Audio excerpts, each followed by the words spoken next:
Pablo, and I'm a premier watching walk up from my happy morning shows. Ye Krakramon crack, Nana, the across over UPS, but top of my. Oh, no, NDC youth enough as part of the National Youth Day. Here commemorating the launch the first of its kind. I find the Youth Manifesto. The pledge and I am Bossa, FSC, Segan, and Branch, and Babawa, and Agan, and Babu. So, the Namia, I don't know. 2 minutes say, that's what is done, Mama. And now the Professor Nana James, this are the policies that I near my and I say, yeah, the best, Yamagana, in Lebanon. General, Yanamo Cotuns here. So, Yambasa, show me, so which me, and it's me, John Mama, Professor Nana James, Queen Faso, and then we set to Ghana.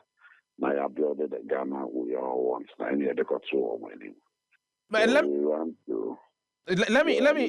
me quote former President John Dramani Mahama during the event. Wadama, as we celebrate young people's contribution to leveraging digital tools for positive change, I am proud to reaffirm our pledge. The Mahama and Nana Jane administration pledges to upskill digital skills and training for Ghanaian youth. We envision a future where every young Ghanaian has the opportunity to thrive in a digital age.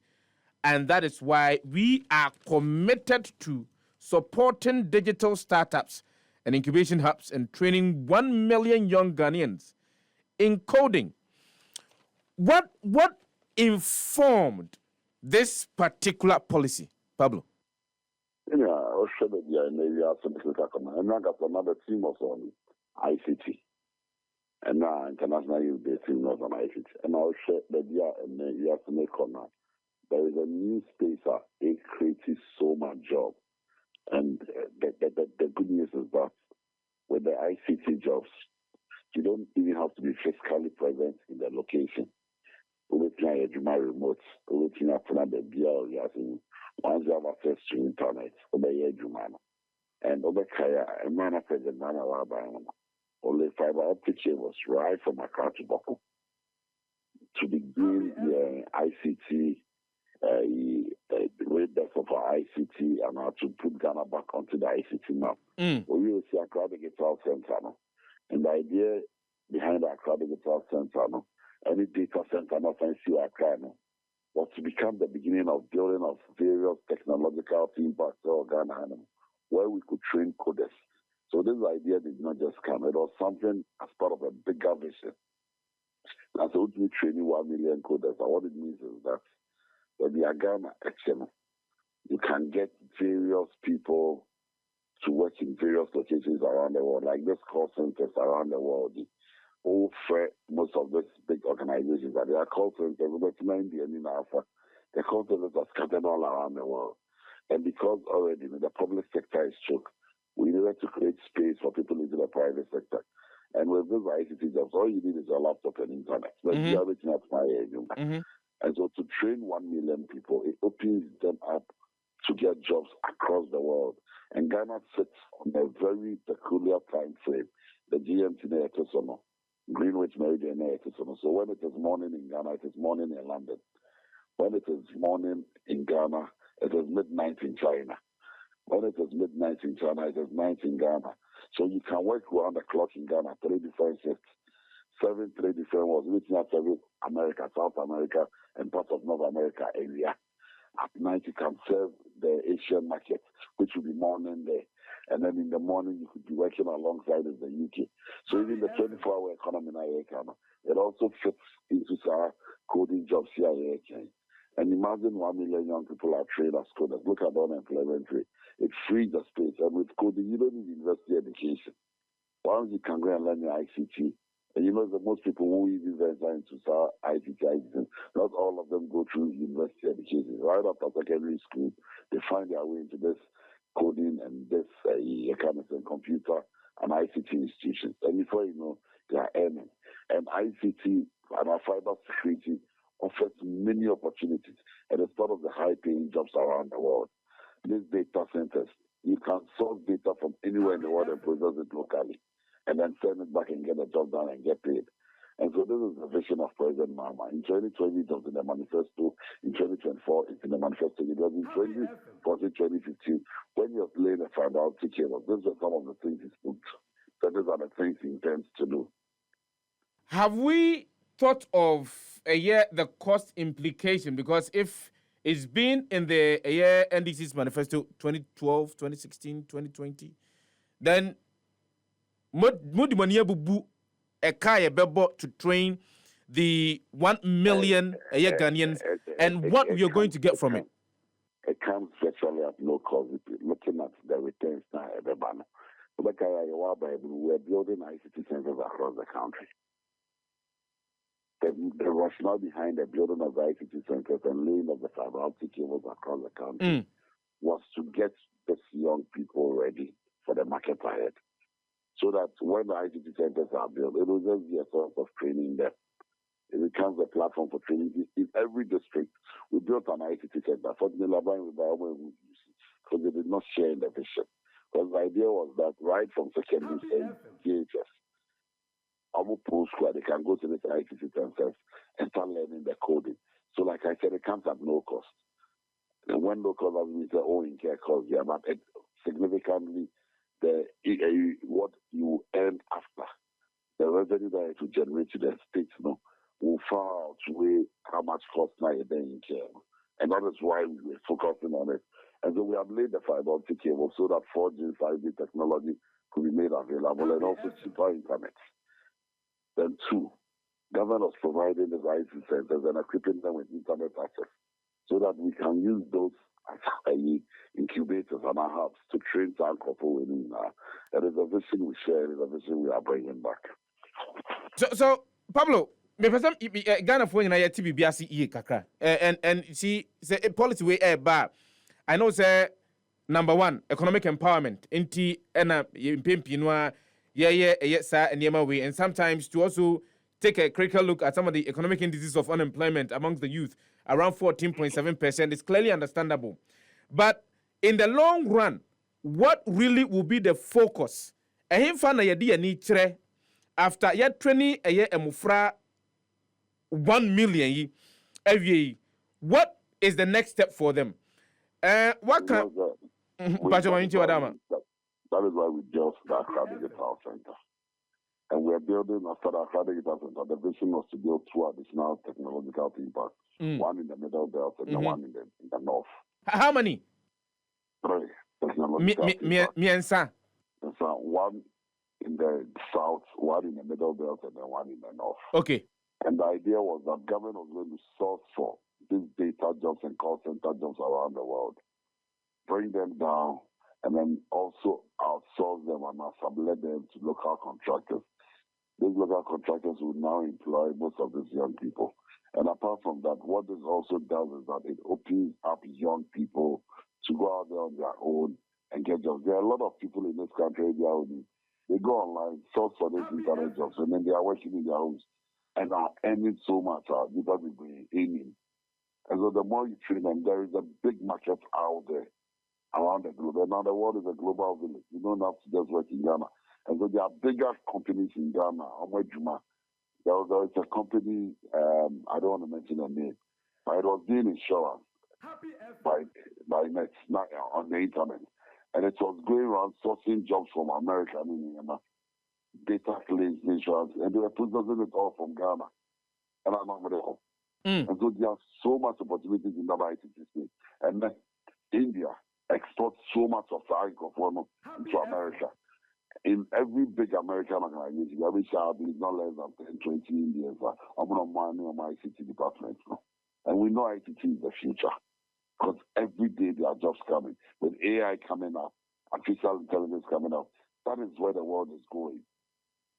And so to train 1 billion of your young people to be ready for that market, it only puts Ghana back onto the global market and makes you competitive. One of the issues over a period of time, the cost of data, the cost of internet data. Say abaya na adwene say oye bibi sa no a internet no untimi enyi emfiri mu And so, what is the policy or what is the intervention around, say, you reduce cost of internet data? Any ensuring that there is a robust and as a stable internet system. Ewa maimwa. One more you bet me a train woman. One we are. One bet me any sa infrastructure and dear to me a juma ewa maimu. And I'm the cancer because we shared a vision and we had a vision. It's really fiber optic cables. What translates to the internet? Every fiber optic cables. Mm-hmm. So we're building our own internet cables as a nation. Mm-hmm. That is why President Mama was laying all those fiber optic cables across the country. So the 4G, 5G, MTN is relying on government. Yeah. Mm-hmm. Even though if we control our own fiber optic cable as a state, we can regulate it and make it cheaper. So Pablo, are we getting the sense that because of this particular policy proposal, there is a possibility, say, Ghana for to aba edema the National Democratic Congress here. Ghana ebetimi a take control over on internet service and as a fiber optic cables are laid to provide internet to some of these areas. Okay, say ebetimi see data centers and as ICT centers, no. What do you say? As I speak, the government provides internet for most of our secondary schools for free because of fiber optic lay. That was the vision. The vision was to carry it around the country and reduce the cost of internet. Because, and as it says, like technology, I'm not saying Ghana licenses Starlink. Satellite technology is one of the cheapest form of internet.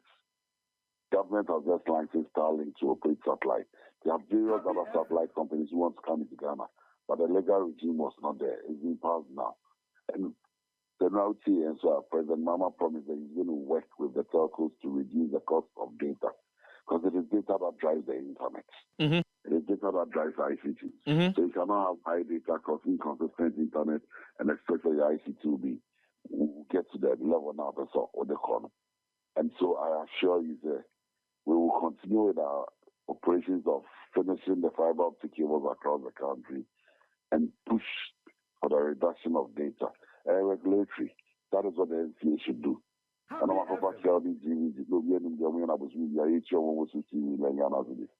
are going to stop all these things and put the money into the right places and reduce some of the charges so that the internet prices can come down further.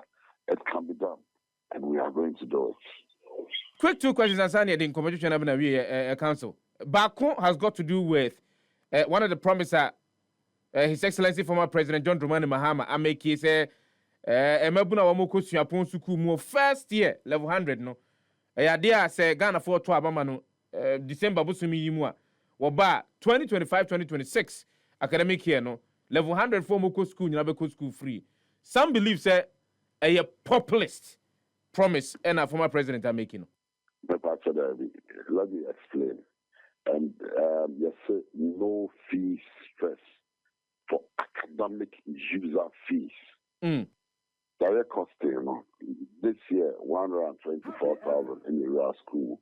Academic user fee for the public tertiary institutions, a little above 1,008, 2,000, maximum 2,000 cities. So from 123,000 area, now this year, everyone's going to 125,000 next year. So the number is likely to increase. Okay. It should go up to about 240 million Ghana cedis. Less than 10% of the budget of free SHS. Less than 10%. If we get deductions, now decollateralize it, get fund alone raising over $400 million every year. We come back with no matter capital. If you decouple it and decollateralize it, you can easily raise $30 million every year to support first year students going into the university. Because